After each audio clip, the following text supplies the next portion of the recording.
Hello everyone, welcome to the tourist Saathi. आज के इस वीडियो में हम सरबजीत सिंह के बारे में बात करेंगे। वो सरबजीत सिंह जो एक इंडियन फार्मर है, अपनी खेतों में काम करते करते गलती से पाकिस्तान बॉर्डर क्रॉस कर देते हैं, जिस वजह से उन्हें 23 साल जो है पाकिस्तान की जेल में रहना पड़ता है और वहाँ उन्हें आतंकवादी घोषित कर दिया जाता है। 1 मई 2013 को सरबजीत सिंह जो है अपनी आखिरी सांसें गिनते हैं, क्योंकि उन्हें जेल में लोहे के रॉड से मारा जाता है, जिस वजह से वो कोमा में चले जाते हैं। 14 अप्रैल 2024 आमिर सरफराज, जिन्होंने सरबजीत सिंह को लोहे के रॉड से मारा था, फाइनली वो मारा गया। फाइनली उनकी फैमिली को न्याय मिला। आज के इस पूरे वीडियो में हम वही सब डिस्कस करेंगे। चलिए, before we start the video मैं आपको बताना चाहूंगी, अगर आपको राजस्थान जुडिशरी का क्रैश कोर्स ज्वाइन करना है, just fill the Google form. हमारी क्रैश कोर्स में आपको video lectures, live classes, doubt solving session, study material, साथ ही साथ अगर आप राजस्थान जुडिशरी के नोट्स परचेज करना चाहते हैं तो आपको प्री और मेंस दोनों उसमें एक ही पॉपुलेट में कवर हो जाएगा। हिंदी इंग्लिश दोनों, साथ ही साथ इंपॉर्टेंट डेफिनेशन, आंसर राइटिंग, आपको सब कुछ उसी में मिलेगा। अगर आपको हमारे नोट्स बाय करने हैं या राजस्थान जुडिशरी का क्रैश कोर्स ज्वाइन करना है, आप हमें कांटेक्ट कर सकते हैं। आप चाहे तो हमें Instagram, YouTube, other social networking site पे भी कांटेक्ट कर सकते हैं। आपने वो कहावत तो सुनी होगी, न्याय कभी भी रुकता नहीं है। ठीक है, न्याय हमेशा मिलके ही रहेगा, भले देर से मिले लेकिन न्याय तो मिला। यही केस है आज सरबजीत सिंह का। उनको ऑलमोस्ट आज अगर हम देखें तो 40 साल बाद न्याय मिला है। ठीक है, अब हम देखते हैं कि सरबजीत सिंह कौन था। सरबजीत सिंह जो थे वो एक पंजाब की फार्मर थे, जो कि वहाँ पे फार्मिंग करते थे। गलती से क्या होता है कि एक दिन वो बॉर्डर क्रॉस कर लेते हैं, और जब वो बॉर्डर क्रॉस करते हैं तो उनको पाकिस्तान जो पुलिस है वो अरेस्ट कर लेती है।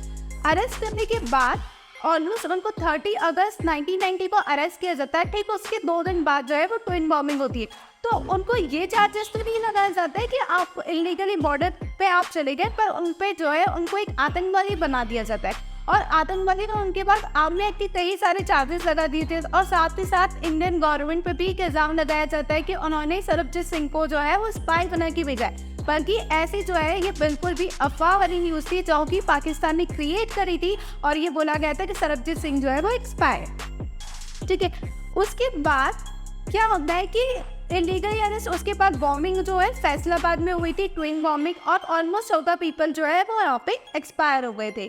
फिर 1999 में क्या होता है कि पाकिस्तान जो है उसको गिल्टी ऑफ टेररिज्म मानती है और उनको जो है सजा दे देती है आर्मी एक्ट के अंदर।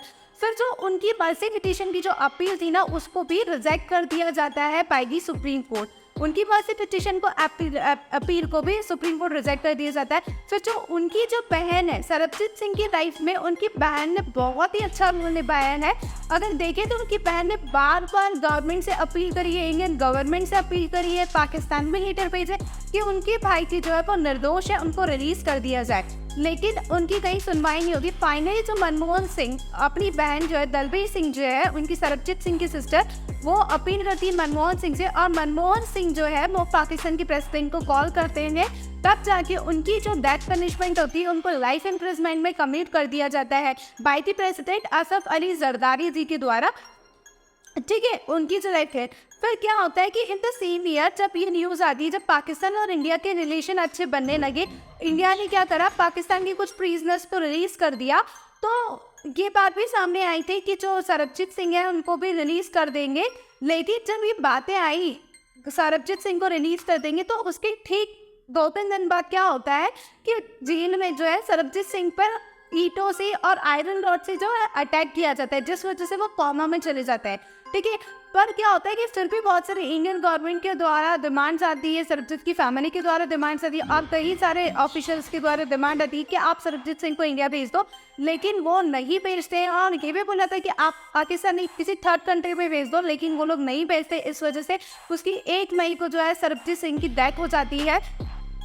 डेथ होने के बाद क्या होता है 2018 में, ठीक है, उनको तो सजा मिलती, लेकिन जो है आमिर अंसारी जी जो है, आसिफ अंसारी जी जो है, उनको 2018 में क्या कर दिया जाता है, रिलीज कर दिया जाता है। साथ ही साथ उनकी को एक्यूज को भी रिलीज कर दिया जाता है, और ये बोला जाता है due to lack of evidence. देखिए, लैक ऑफ एविडेंस तो नहीं था, ठीक है, एविडेंस तो थे, क्योंकि जब आयरन रॉड और इनसे मारा गया था तो बट ऑब्वियसली उस जेल में सीसीटीवी कैमरे और लोगों पे होंगे।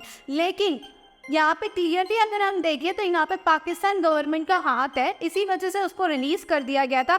और ये भी बोलते हैं कि वो अंडरवर्ल्ड का डॉन था, और पर अगर देखें अगर हम सरबजीत सिंह, तो यहाँ पे एविडेंस नहीं थे, जितने भी एविडेंस बनाए गए थे ये सारे फैब्रिकेटेड एविडेंस थे। और साथ ही साथ इंडियन गवर्नमेंट को जो है इल्ज़ाम लगाया गया था, इंडियन गवर्नमेंट की इमेज को खराब करने के लिए यहाँ पे सारा ये सीन जो है इन्होंने रचा था। फिर 2018 में रिलीज कर दिया था।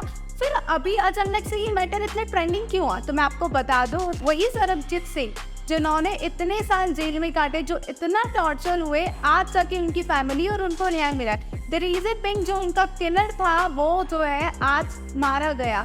मारा कैसे गया, जो आप सबसे पहले मैं उसकी डिटेल बता दूं। जो अंसारी जी है ना, वो बॉर्न हुए थे 1979 में and close associate of the light founder, Lashkar-e-Taiba के बहुत ही क्लोज एसोसिएट थे।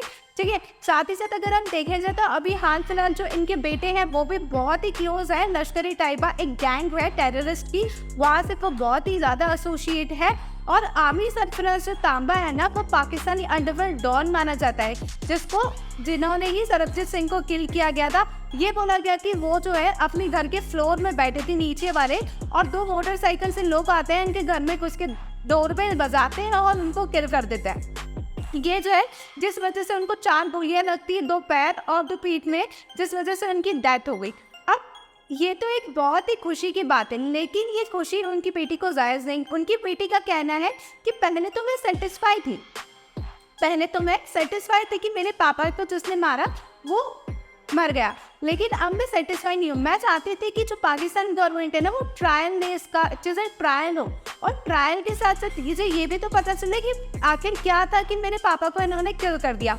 लेकिन अब मैं खुश नहीं हूँ, क्योंकि मैं चाहती थी ट्रायल, और मुझे अभी भी जस्टिस नहीं मिला। ऐसा जो है स्वप्नदीप कौर जो है सरबजीत सिंह की बेटी है, उनका ऐसा रिएक्शन आया आफ्टर द आमिर सरफराज जो है मर गया उनके बाद। अब रणदीप हुडा कौन है? देखो, जो Sarabjit Singh movie directed by उमन कुमार, उसमें लीड रोल इन्होंने प्ले किया था एज ए सरबजीत सिंह।